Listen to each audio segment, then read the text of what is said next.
చేరుకునే లోపే మళ్ళా ఇక్కడ ఒక భయంకరమైనటువంటి దాడి. ఒక ఎమ్మెల్సీ మీద ఈ ప్రాంతంలో ఒక మంచి పేరున్నటువంటి రామలింగారెడ్డి అని చెప్పి వైఎస్ఆర్ కాంగ్రెస్ పార్టీ నాయకుడి పైన హేమాద్రి రెడ్డి అనేటువంటి వైఎస్ఆర్సీపీ నాయకుల మీద ఇతరుల మీద దాడి జరిగింది.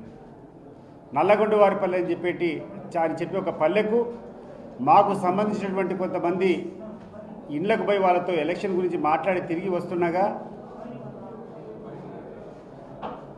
దారి కాచి ఏ రకంగా అయితే బందిపోట్లు పూర్వం దాడి చేస్తున్నారో ఆ రకంగా దాడి చేసి గాయపరచడం జరిగింది, హత్యాయత్నం చేయడం జరిగింది.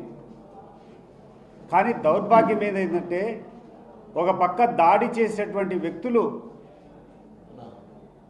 వాళ్ళు ఇచ్చినటువంటి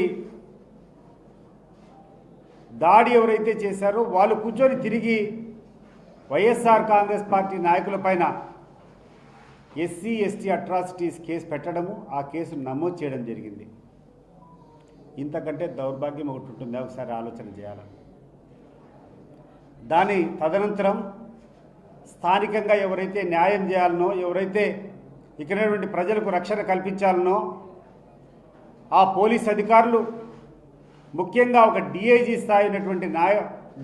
స్థాయి ఉన్నటువంటి అధికారి కూర్చొని అతను మాట్లాడినటువంటి భాష, పత్తి వ్యాపారానికి పోయినారా అంటాడు. నేను అడుగుతున్నా ఈ డిఐజీ గారిని, అయ్యా ప్రవీణ్ కుమార్ గారు, మీరు మాట్లాడేటువంటి తీరు ఎవరైనా గమనిస్తే అసలు ఒక కానిస్టేబుల్కి ఇచ్చేటువంటి గౌరవం కూడా నీకు ఇవ్వని చెప్పి నీకు తెలియజేస్తున్నా. ఎంత నీచమైనటువంటి మాటలు! ఒకవైపు నువ్వు కూర్చొని పత్యాపారం చేయని పోయినారా అంటావు, ఇంకోవైపు కూర్చొని మీ పోలీసులోనే లేకుంటే తలలు లేచిపోయేటి అని మాట్లాడావు. నువ్వు స్వయంగా మాట్లాడేటువంటి మాటలు గుర్తుపెట్టుకోండి డిఐజీ గారు.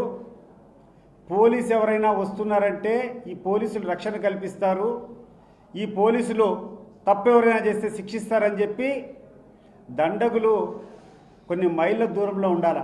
అటువంటిది కూతవేట మీరు 100 మీటర్ల దూరంలో ఉండగానే వాళ్ళు వచ్చి ఒక ఎమ్మెల్సీ మీద మా నాయకుల మీద దాడి చేశారంటే మీరు ఇచ్చినటువంటి ప్రోత్సాహం ఉందా లేదా ఒకసారి మీరు ఆలోచన చేసుకోండి.